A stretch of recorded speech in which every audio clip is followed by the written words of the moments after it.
In the next edition of It's About Money, I'll be talking about Employment Alliance through the Heritage Christian Services and their work with the Rochester Childfirst Network. Be sure to tune in to the next edition of It's About Money.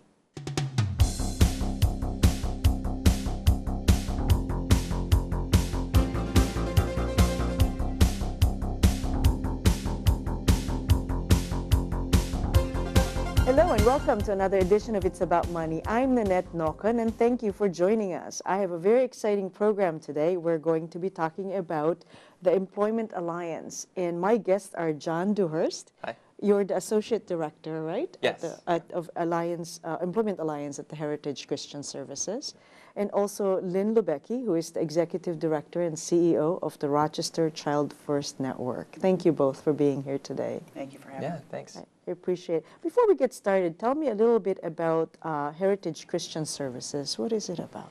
Heritage Christian Services is an agency that provides support to adults that have disabilities, and we do that in a wide variety of ways. We have residential group homes, day habilitation programs, and our kind of arm of Heritage, which is employment and helping people with disabilities find meaningful work. I see, very nice. And I think it's almost obvious with the Childfirst Network, but let's talk about what it is, because it's expanded over time, right? Rochester Childfirst Network is a network of services that provides quality early care and education to children ages 18 months through 5 years old. We have an after-school program. We support family child care providers in their homes with professional development. And we are a special education inclusion school as well through New York State Education Department. Oh, nice, very nice. So what brought the two organizations together? Because, you know, at first, like, how is that partnership? So tell me about it. Yeah, a person was currently, before we even partnered, was volunteering and working at RCN, and she reached out to us to seek additional employment. She wanted to find more work, and I thought, geez, you love your job at RCN. Let's talk to RCN and see if we can't find you some more hours or some additional things to do with our support. And so I reached out to Lynn and I just said, hey, Amy loves working here. Let's talk about ways that we can increase her responsibilities and her duties. And I think you guys were right on board once you realized that there would be some additional supports in place for her. Exactly. Yeah. So help me, so Amy was kind of the linchpin to make this happen, Yes. right? And so how do the clients, if you will, of the Heritage Christian Services come to, how do you make that connection? What is the value of the connection? A lot of times what we do is, someone says, I want to work, or I'm interested in finding employment. And so they come to us first, and we start working with them on discovering what are your interests, what are your passions. We feel very strongly that a person should, do what they love. They should find a lot of meaning in their work. For Amy, that meant working with kids. Yes. And so that's really how our relationship formed. But when somebody comes, it's all about that discovery process. What are you interested in? What do you want to do? Because ultimately, that's what we all want. We want a job that we enjoy. I see. So you've done some placements with RCN in the past through the Employment Alliance. And so is it a situation where some of the clients of Employment Alliance are also served, the children are served, or that doesn't happen, like in terms of the child care that the RCN provides? Would any of the clients, like, I'm thinking like you need child care, is there a connection in that way or not so much? It's more of a placement. Yeah, well, for Amy, it is, absolutely. She's providing direct child care for some of the students and kids that come to RCN. Yes. And it starts off, I wouldn't say it's really a placement. It's, for her, it was a volunteer that transitioned right into employment. Yes. Yeah. She's one of our employees. She's a part of our staff. She works directly with the children. She helps them develop skills, problem solve. She's right involved in the classroom. She helps prepare their food and sit with them and have conversations with them and color with them, and whatever's going on, she's involved with that in the classroom during her time. She also has very specific tasks. She delivers the food cards to everyone in the center, so everyone knows Miss Amy. Uh-huh. And so she's really part of our staff. She's an employee. Oh, that's fantastic. Now, what kind of training is provided to the candidates or the clients of employment? Yeah, so what we Alliance? do to start is we talk about work readiness skills and interviewing skills and interpersonal skills to help somebody get prepared for both interviews and work with coworkers. But then it's very specific. It switches to, once a person has a job, very specific. What does RCN expect? So we come in with an employment specialist or a job coach. A lot of people have heard the term job Sure. coach. That comes in and really identifies what is it that RCN is looking for. How can we help Amy be an excellent employee? What is their standard of excellence? And that's what we do. We come in and we identify that, and then we work with targeted goals with every candidate, but specifically with Amy, we worked on very certain things that RCN is looking for. I see. And how do you articulate that? I mean, how do you have a training program in place, or you guys provide the training for your? Help me understand. That's the that. partnership that's been so critical and allows all of us to be successful.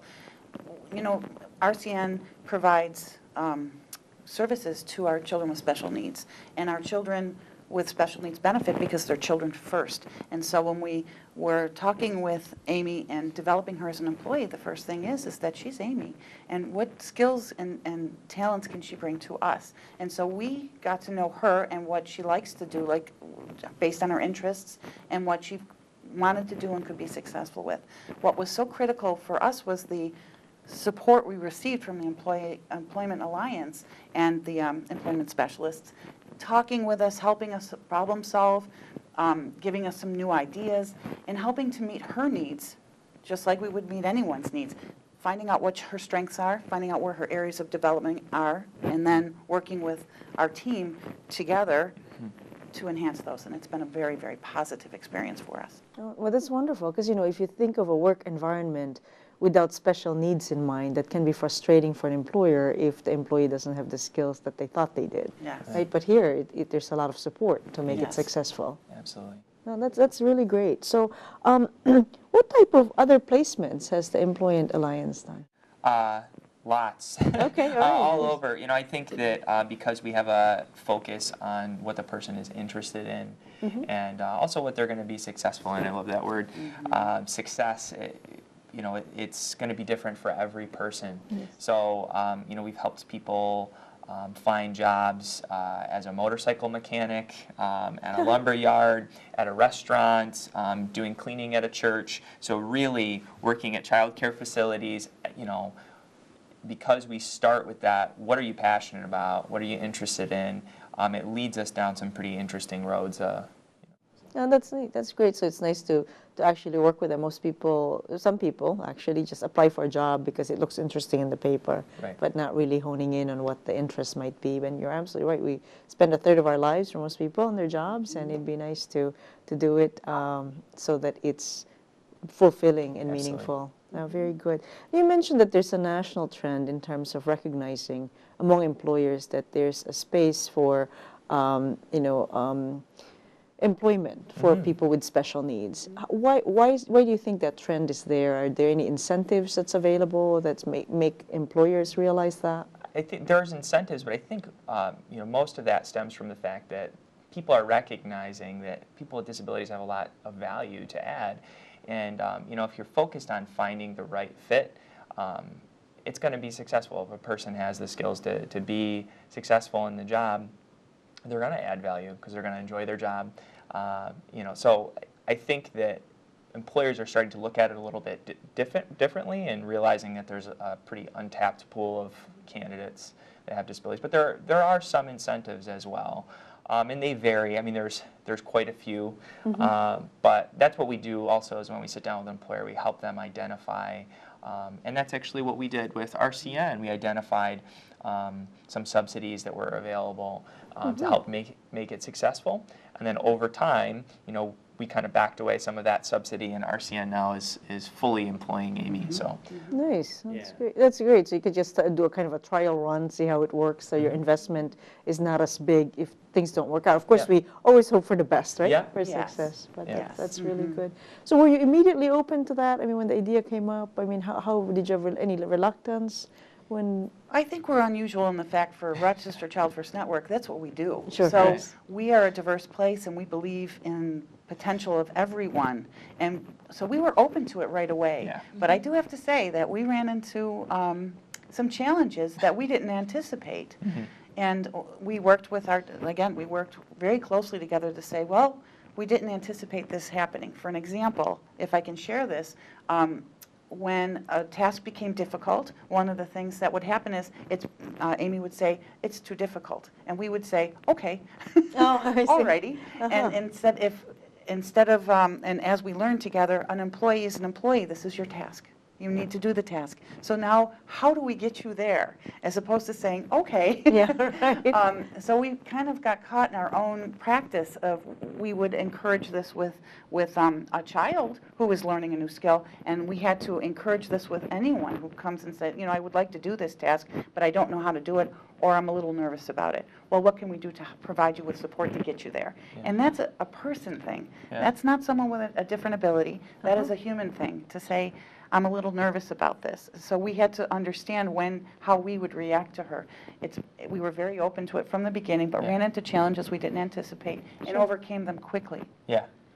Working with Amy directly and with our team together. So then how does that discovery happen? Because under normal circumstances, she says, no, I can't do it. And you say, okay. But how does that discovery happen that, oh, gee, there's an opportunity here? Do you do like a review? Yeah. Okay. The coaches often will come in, and I think that the employment specialists, the job coaches that come in, we're always looking to help the people that we support take that next step, right? Excellence and really setting a bar high. So when we hear, no, I can't, we look at that as a challenge, and we encourage the people that we support to look at that as a challenge of what do we need to do to problem solve to help you meet this goal that your employer is setting for you.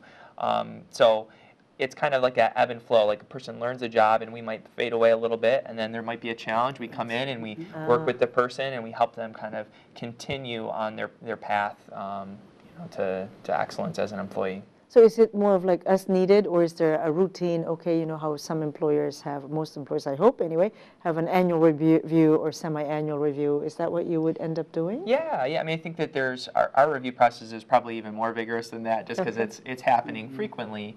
But certainly, when a person has had a job for a long time, and we have some people we support have had their job for 10 years, we encourage that, like at least a 6-month or an annual review to sit down and say, how are things going? And we like to be a part of that as much as possible, so that we're also understanding what can we do to help this person be an excellent employee. If they're not quite meeting standards on 1 or 2 areas, we want to make sure that we're there to help them. No, that's great. And is this an expectation you set with the employee to say, prior to securing the job, that we're here for you, we'll check in with you, or do they feel like, oh dear, why are you checking up on me? I mean, how does? Yeah, and everybody's comfort level is different, Some of the people that we support would prefer that we're not there as much, and so we respect that. But we certainly set it up ahead of time and let them know. And a lot of times when we're first working with someone, they expect us to be there quite a bit, and we are. We're there quite a bit to start, and then we slowly back away. So I see. So just kind of help. You don't want to be there all the time Right. and not let them go. Well, and also in the case of Amy, she's a part of a teaching team. She is part of a classroom. She has 2 co-teachers with her. She assists them. She has relationships with the families, with the children, and she has relationships with me and with her supervisor. And together we support her, and she supports us in her position. So then the Employment Alliance assists us and checks in and talks with Amy and her coworkers. So it's always a beautiful relationship. Everything is based on those interactions, and also respecting her and understanding her individual needs. Just like any employee, again, you would understand that person, and we really look at at Amy and all of our employees as whole people. You know, that she has a home life. If something happens, we talk to her about it. If we need assistance, we call on John and his team and her employment specialist. Very nice. That's great. What an interesting start, and it's terrific. I want to know more. We'll take a quick break. Lynn Lubecki and Jon Dewhirst, thank you for being here, and we'll be back. I'm Nannette Nocon. We'll just take a quick break. Stay tuned.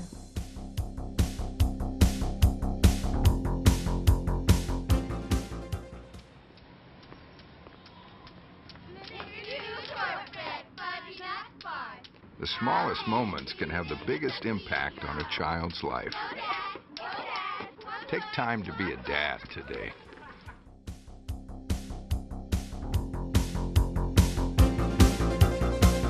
And we're back. I'm Nannette Nocon, and thank you for joining us. My guests are Jon Dewhirst, is the Associate Director of Employment Alliance at the Heritage Christian Services, and Lynn Lubecki, who's the Executive Director and CEO at Rochester Childfirst Network.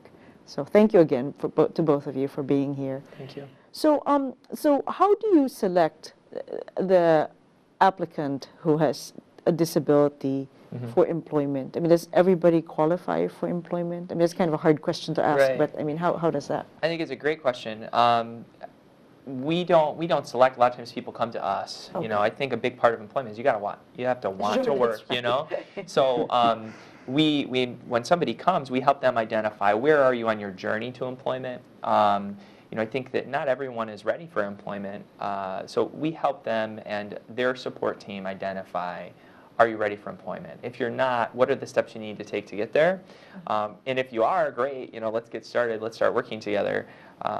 But definitely the first step is they have to have that desire. I want to work, I want a job. Sure. Yeah, you don't want to force them into Right, it. right. That's right. So, so some people might have a big gap in order to prepare for employment. Are those the kinds of services that are provided by Employment Alliance, or do they have to seek other types of, say, it's a computer skill or something Right. like that? I mean, how?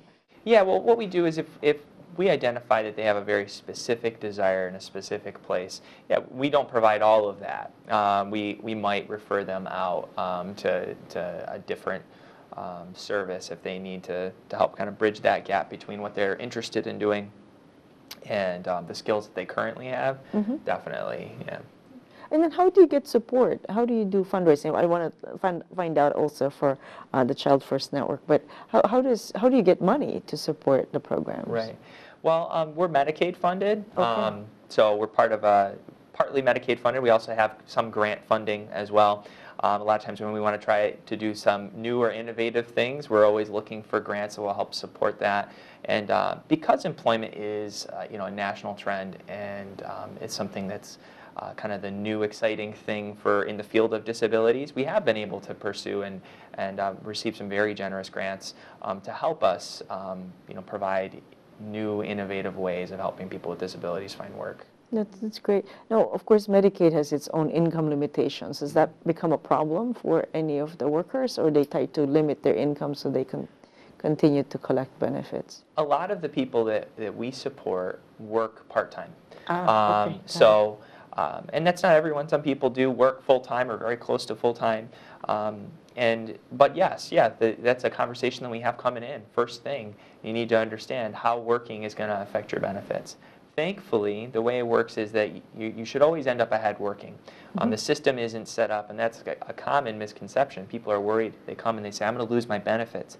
And it's not true. You know, there are things in place to encourage people to work. Certainly, if you can work, you should. So the government has been very careful about making sure that that path is there. Yeah, it's sure, because you know, you don't want to lose valuable medical Right. benefits and other subsidies by working. On the other hand, you want to increase your self-esteem and all that. Well, right, and to be part of the community, what we've done is we have a particular job at RCN that Amy needs to do, and she does that job. However, keeping her in mind, we look at her situation and we work with our Employment Alliance again and her employment specialist and say, what would work best for Amy? And that's happened a couple of times where we've had a schedule for her and we've had to adjust that schedule a couple of times based on her needs because the full-time employment or it was too much. But that was, we look at her as a person and say, what can you do? What do you want to do? What hours work for you? if you want to start at 10 as opposed to 9, or 9 as opposed to, it doesn't matter to us. So we've really tailored and individualized our I guess, her experience to her needs as well as ours. So it's satisfying for both parties. Yes. Now, what about transportation? Is that an issue for many?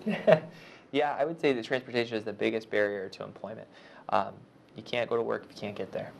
Yes. There is paratransit, which is Liftline. Many people have seen Liftline buses Sure. around. So somebody, for some reason, isn't able to use RTS. Often they're eligible for Liftline. It's still a struggle, and it's one of the things that we talk about again, right after we talk about benefits and how earning money is going to affect your benefits. We also talk about transportation. And sometimes there are limitations placed on people geographically. You know, if you can't get to a place, you know, you just can't get to it. So. And I imagine some workplaces are not at the bus stop. You know, there's no bus stop. So then how do you get there, and how do you? We work and help people do travel training as well. Ah. So, you know, and that involves an employment specialist getting right on the bus with a person, traveling to and from work, helping them learn the route to get to and from work. That's great. That's great. We really need those skills because that's so fundamental. You know, if you can't get to the job, Exactly right. because they say a lot of people lose their jobs because they miss the bus, or the Right. bus doesn't take them and they're late, and then they get to work and they're late, and you know, repeatedly, maybe not because of themselves, their own deal, but the bus schedule. Or although I have to say that most people say the bus schedule's good. So, It's pretty good. Yeah, yeah, it really is. It's not bad. Well, there were some unique challenges that came around with transportation, and what we did was working again with the employment alliances. We worked with the specialist for Amy to have a beeper, or some kind of it was a beep. It was like a pager or cell phone where she would get an alarm when she had to leave. She would get an alarm because there was an anxiety over what time the Liftline would come for her. So she had this, her alarm would go off and she would go do what she had to do. And so it relieved, but that was an adaptation made for her specific situation. It worked out really nicely for her. Yeah. Took some time, and we learned a few things along the way. That's great. So, you know, with some certain devices or help, if you will, Yes. everybody can really succeed in Well, what we they do. use them too. If you think about it, when I have an appointment, my phone beeps. Yeah. Oh, good thing. You know, so That's it's a the good same point. idea. Sure. But we didn't know how we could reduce her. She was getting very nervous about what time do I leave, because time is a concept that was a little hard for her to grasp on her own. Initially. And so we had to learn how to say, well, this is what we could do for you, and we will assist you in that. I see. You know, Very so nice. it was very good. What a joy to have an employer here, because you're really understanding Yeah, the perspective, you know, absolutely. that's Yeah. really nice. Sure. Now, what about the American Disabilities Act passed a quarter century ago? How does that impact? So if an employer, for example, had not done any renovations, and do they qualify? I mean, I guess not all disabilities require adjustments, but I just... We really take a look at the person and environment, right? So part of our job is also networking and building relationships, and ours kind of happened organically. Amy already had a connection, but often what we do is we go out and we meet with businesses ahead of time, and we talk to them about the benefits of hiring a person with a disability. We call that job development. We go out and we work with businesses and identifying what jobs do you have, and all that. So a lot of times we look at the physical environment and we say who would be a good fit in this environment, right? Often, you know, under ADA there are very simple things you can do to adapt a workplace that are very inexpensive. We're never walking in expecting a place to renovate their whole place just for one part-time employee. You know, and we might call attention to it and encourage them, hey, when you're doing renovations, really be thinking about all of these guidelines, and I know they would anyway. But it's all about that right fit, right person, right environment. Yeah. Yeah, that's terrific. Now, is there, like, are there less, what's the match between the number of jobs and the individuals with disability looking for employment? What's the unemployment rate, I guess, bottom line? Right. The unemployment rate, and I did a little research on this, the unemployment rate for people with disabilities is almost 66%. So quite high. And so that means there's a lot of people that could be working that aren't currently, and I think that it's a couple of things. I think it's some people are discouraged. They're feeling like there isn't a job out there for them, and that's really, I think, where our program and other programs, very much like ours, are trying to help fill that gap. Find something specific, find the skills that you have and you possess, and let's try and match that to a job you can really enjoy. That's great. And maybe people just not knowing that there's a resource such as Yeah. the Employment Alliance. That's really wonderful. Now, we talked about the funding of your organization. What about Rochester Childfirst Network? How do you guys get your funding? Well, we get our funding through multiple streams. One of them is the state education department, obviously with our children with special needs. Monroe County with DHS funding for some of our families, although right now it's a little quiet. Private tuition, grants, fundraisers, and generous donations from individuals. That's great. We're currently developing our 4 acres of land in the middle of the city across from Highland Hospital, as you know, and we're doing a playground design. It's very exciting, and it'll be a park-like environment, very natural. But one of the key things we're doing there is it will be universally designed from the beginning by our architects. So that means that anyone with special needs or typically developing children together will be on the playground, and everyone will access everything. And that's very exciting right from the beginning. So we really do believe, I mean, I think that this is a natural for us because our mission and vision involves every child growing to their fullest potential. When our children with special needs grow up to be adults, they need to work. And because we all get satisfaction from that kind of thing, so we're really excited with this this connection, but that's how we get our funding. So that's really cool. So the kids start from 18 months to 5 years old, and then you deal with the adults now. So probably 19, 21. What? Yeah. I mean, as soon as people start to graduate from high school, which for people with disabilities, they can be anywhere from 18 to 21 years old. Yeah, so as soon as, and what's happening now is that people are starting to think employment earlier and earlier, which is fantastic. You think about, you know, me as a kid, right? I started thinking about employment when I was 5 and 6 years old, playing as a fireman and a policeman, right? And unfortunately, for some people with disabilities, that discussion wasn't had until they're 14, 15 years old. That's right. And that's a change. That people are really starting to make that switch to say, no, let's start talking about employment at an early age, get people prepared in places like RCN. Yes. And other schools, really believing that, committing to that, and so that children of all abilities, when they're graduating from high school, can start thinking about employment. That's great. So it's part of the discussion. So it's a discovery from what you guys are doing, bringing into. Exactly. Well, it's one of those things when we have our children, we talk about the future with our children. And sometimes with children with special needs, people, parents are initially kind of hesitant to have that conversation because they don't know.